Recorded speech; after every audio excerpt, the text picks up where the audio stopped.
નમસ્કાર ખેડૂત મિત્ર, હું છું કૃષિ નિષ્ણાંત SM મકવાણા અને સ્વાગત છે તમારું કિસાન સાથી યુટ્યુબ ચેનલમાં।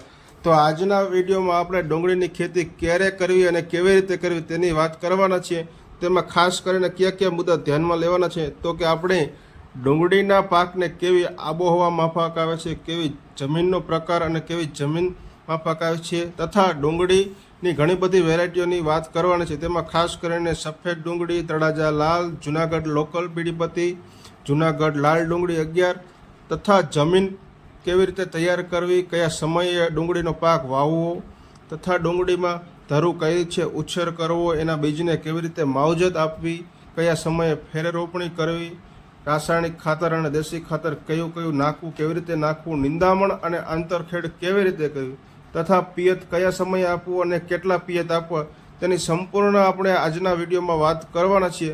જો ખેડૂત મિત્રો હજી સુધી તમે આપણી ચેનલમાં નવા હોય અને આપણી ચેનલને સબસ્ક્રાઈબ ન કરી હોય તો સૌપ્રથમ તો તમે ચેનલને સબસ્ક્રાઈબ કરો અને બાજુમાં આપેલ બેલ આઇકોનના બટનને દબાવો, જેથી કરીને આપણા આવા ખેતીને લગતા વિડીયો તમારા સુધી સૌપ્રથમ પહોંચી શકે। તો ખેડૂત મિત્ર ચાલો આજે આપણે તમને વાત કરવાના છીએ તો કે ડુંગળીના પાકને કેવી આબોહવા માફક આવે તેની થોડીક વાત કરીએ।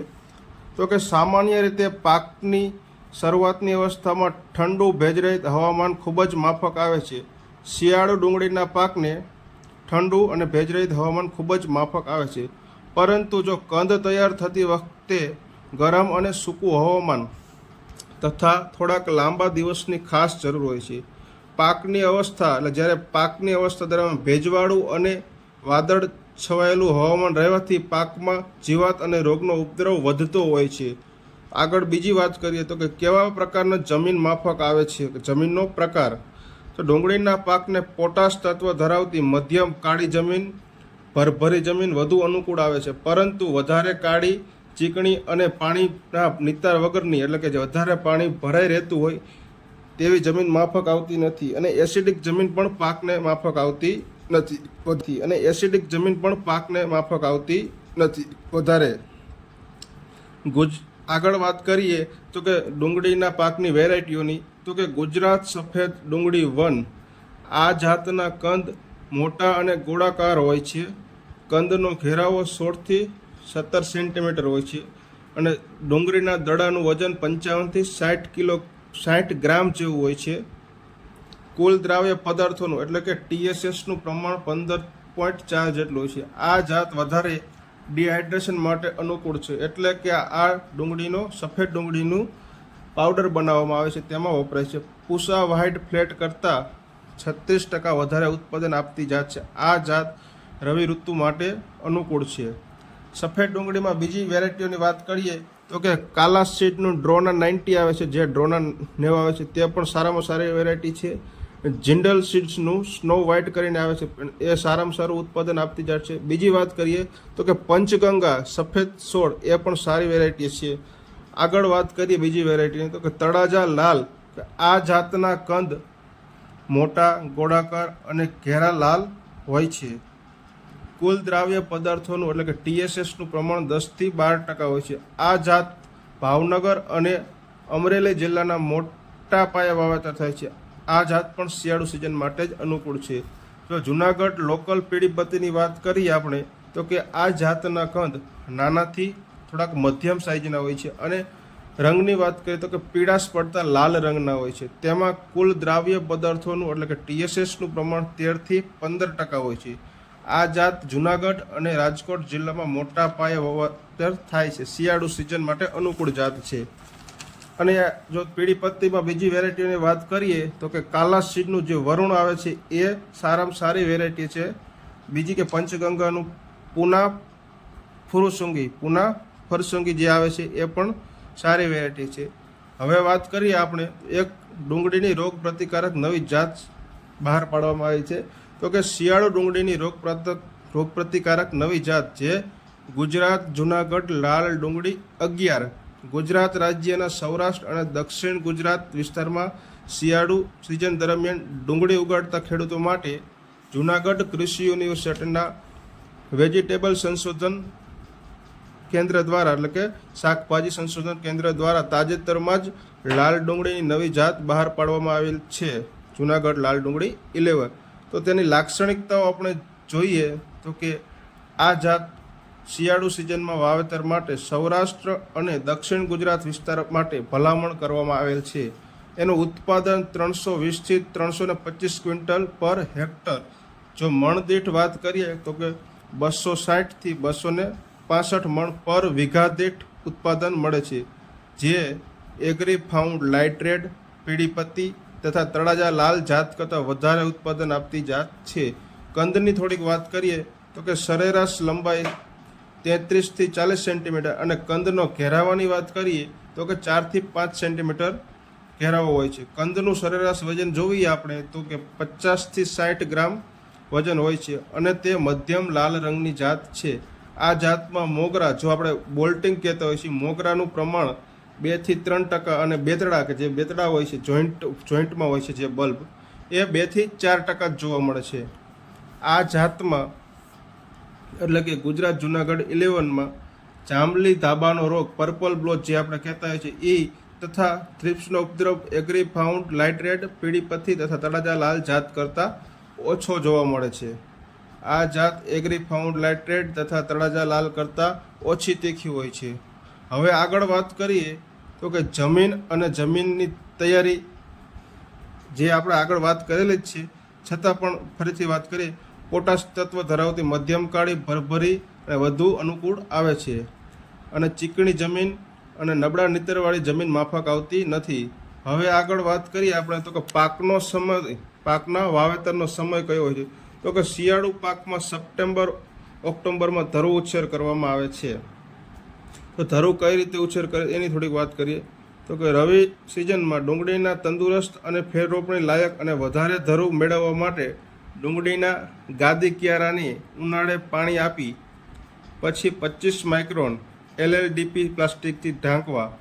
તો કે ડુંગળીના બીજની માવજત, બીજ માવજત જે આપણે કહેતા હોય છે તો કે ડુંગળીના બીજને થાઇરામ 75% ઇલેક્ટ્રોન જે UPLનું આવે છે એ અથવા એવરગોલ જે બાયરનું આવે છે એ પટ આપી બીજ માવજત આપવી અને ગાદી ક્યારામાં બીજને વાવવા. ધરું ઉગ્યા બાદ 10 દિવસ પછી કાર્બેન્ડિઝમ અથવા તો કોઈ જીવાત દેખાતી તો થાયોમિથોક્ઝમ જે આવે છે તેનો છંટકાવ કરવો. 1 હેક્ટરના વાવેતર માટે આપણે 1 હેક્ટરના વાવેતર માટે 4 થી 4.5 ગુંઠા જેટલી જમીન જે આપણે રોપ તૈયાર કરવો હોય છે, જે આપણે ધરું કહેતા હોય તે એના ઉછેર માટે એટલી જમીન જોઈએ છે. આ જમીનમાં 2 ટન છાણિયું ખાતર ભેળવી 3 થી 4 મીટર લાંબા, 1 થી 1.25 મીટર પહોળા અને 15 સેન્ટીમીટર ઊંચાઈવાળા ગાદી ક્યારા બનાવવા. ત્યારબાદ આ ક્યારામાં 4 થી 5 કિલોગ્રામ DAP, 3 થી 4 કિલોગ્રામ યુરિયા પૂખી અને જમીનમાં આવવું. બીજ વાવતા પહેલાં 1 કિલો બીજ દીઠ 3 થી 4 ગ્રામ થાઇરામ 75% SD દવાનો પટ આપવો તથા આપણે વાત કરેલ છે આગળ જે ઇલેક્ટ્રોન અથવા એવરગોલનો પટ આપવો અને ત્યારબાદ વાવેતર કરવું. તો ગાદી ક્યારામાં 2 હાર વચ્ચે 7.5 સેન્ટીમીટરનું અંતર રાખી વાવેતર કરવું. ત્યારબાદ વાવેતર બાદ ચારાથી, એટલે કે જે આપણે વાત કરતા હોય છે ચારાથી નિયમિત પિયત આપવું અથવા ત્યારબાદ નિંદામણ પણ કરતું રહેવું નિયમિત. હવે વાત કરીએ આપણે ફેર રોપણી. તો કે ફેર રોપણી ક્યારે કરાવે, જે આપણે ટ્રાન્સપ્લાન્ટિંગ કહેતા હોય છે તો કે ફેર રોપણી નવેમ્બર-ડિસેમ્બર મહિનામાં કરવામાં આવે છે. ધરું જ્યારે 6 થી 7 અઠવાડિયાનું થાય ત્યારે અગાઉથી જે આપણે તૈયાર કરેલા ક્યારામાં 10 બાય 10 સેન્ટીમીટરના અથવા તો 15 બાય 10 સેન્ટીમીટર અંતરે ફેર રોપણી કરવી. જે આપણે અગાઉથી ક્યારા તૈયાર કરેલા છે ફેર રોપણી માટે તેમાં આપણે વાત કરીએ તો કે દેશી ખાતર અને રાસાયણિક ખાતર કેવી રીતે નાખવું એની થોડીક વાત કરીએ. તો કે ફેર રોપણી પહેલાં જમીનમાં 2 થી 4 ટ્રોલી 1 એકર દીઠ સારું કોહવાયેલું છાણિયું ખાતર નાખવું અથવા તો અળસિયાનું ખાતર 5 થી 7 ક્વિન્ટલ તમારા નજીકના યુનિટમાંથી લઈ 40 કિલોની 15 થી 20 બેગ અથવા તો 5 થી 7 ક્વિન્ટલ નાખવું. આ થઈ દેશી ખાતરની વાત. અને જો રાસાયણિક ખાતરની વાત કરીએ એમાંય જો ફોસ્ફરસની વાત કરીએ આપણે એમાં DAP 1 બેગ 1 એકર દીઠ નાખવું. ફોસ્ફરસમાં બીજું SSP 1 બેગ 1 એકરે નાખવું. હવે નાઇટ્રોજનની વાત કરીએ તો કે યુરિયા આપણે 20 કિલો પર એકરે નાખવું. પોટાશ જે એક બેગ 1 એકર દીઠ નાખવી. અને પોટાશ શા માટે જરૂર છે? તો ગમે તે કંદમૂળીય વર્ગોમાં દડાની સાઇઝ કરવા માટે, ડુંગળીના અથવા તો કે લસણ હોય તેમાં સાઇઝ કરવા માટે પોટાશ જરૂરી છે. ત્યારબાદ સલ્ફર 90% જે રોગ પ્રતિકારક છે, રોગોને આવતું અટકાવે છે. સલ્ફર 90% 5 કિલો એકર દીઠ નાખવું અથવા દાણેદાર સલ્ફર 8 થી 10 કિલો એકરે નાખવું. ફિપ્રોનિલ 0.6 ગ્રેન્યુલ રિજેન્ટ ફિપ્રોનિલ 0.6% ગ્રેન્યુલ જે બાયરનું આપણે રિજેન્ટ અલ્ટ્રા આવતું હોય છે એ 3 કિલો પર એકરે નાખવું અથવા તો કાર્ટેપ હાઇડ્રોક્લોરાઇડ 5 કિલોગ્રામ એકરે નાખવું. અને જો ફંગીસાઇડની વાત કરતા હોય તો કે થાયોફિનાઇટ મિથલ 70% અથવા તો કાર્બેન્ડિઝમ 50% 500 ગ્રામ એકરે. આ બધી આપણે જે વાત કરી, ફોસ્ફરસ, નાઇટ્રોજન, પોટાશ, સલ્ફર, દાણાદાર sulphur, fipronil, hydrochloride, fipronil plus cartap hydrochloride, thiophanate methyl અને કાર્બેન્ડિઝમ, આ બધું જ એક મિક્સ કરી અને આપણે જો ટ્રેક્ટરમાં વાવણીયા દ્વારા વાવતા હોય તો એમાં અથવા તો હાથેથી છાંટીને છંટકાવ કર્યો. ત્યારબાદ આપણે ફેર રોપણી કરવી. આગળ વાત કરીએ તો નિંદામણ અને આંતરખેડ. ડુંગળીનું વાવેતર ટૂંકા અંતરે થતું હોવાથી આંતરખેડ કરવી શક્ય નથી, પરંતુ 2 થી 3 વખત હાથ નિંદામણ તમે કરી શકો છો. અને જો રાસાયણિક નિંદામણ નિયંત્રણ માટે વાત કરીએ તો તેમાં પેન્ડીમિથેલિન 30% આવે છે અને પેન્ડી 38.7% આવે છે, તે તમે ઉપયોગ કરી શકો છો. તો 30% વાત કરીએ કે એ સ્ટોમ્પ 40 ml 40 મિલી દવા 10 લીટર પાણીમાં ભેળવી ફેર રોપણીના 36 કલાક બાદ જમીનમાં છંટકાવ કરવો. અને ફેરે રોપણી બાદ 30 દિવસે લાંબા પાનવાળા નિંદામણ માટે ક્વિઝાલોફોપ ઇથાઇલ 5% EC ટર્ગા સુપર ધાનુકાનું જે 30 થી 35 મિલી દવા 15 લીટર પાણીમાં ભેળવી છંટકાવ કરવો.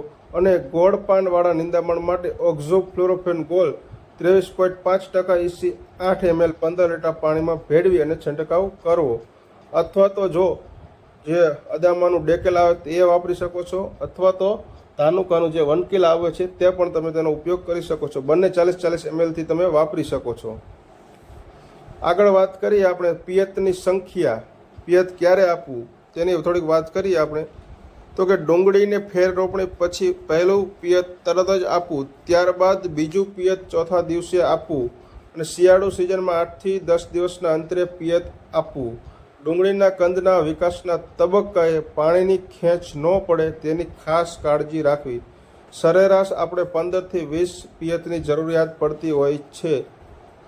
આપણે નેક્સ્ટ વિડીયો એટલે કે ભાગ 2માં ડુંગળીમાં આવતા રોગો અને ડુંગળીની જીવાતનો વાત કરવાના છીએ.